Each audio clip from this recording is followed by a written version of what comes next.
Panjske končnice so ena izmed tradicionalnih slovenskih ljudskih umetnosti. Tako imenujemo poslikane deščice, ki zapirajo čebelje panje. Včasih so jih čebelarji uporabljali zato, da je vsak svoje panje tako ločil od drugih. Risali so v bistvu neke zgodbe, ki so si jih predstavljali, če so imeli lepše panjske končnice, je to pomenilo, da so bili bogatejši od slabše porisanih. Medtem ko danes pa rečem, da je glavni namen naše likovne delavnice, ki jo ustvarjamo, to povezovanje. Včasih so na končnice predvsem slikali, danes pa jih okrasijo na različne načine.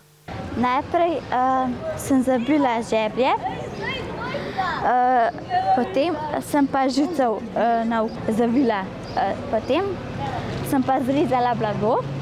Na začetku naredila vozel, pa sem pa vrvico eno pod žico, drugo čez, napeljala povsod, pa na koncu spet naredila vozel, pa to v bistvu z vsemi barvami.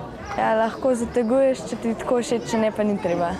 Pozorni moramo biti na barvne kombinacije in najpomembneje, da se ne zapletemo.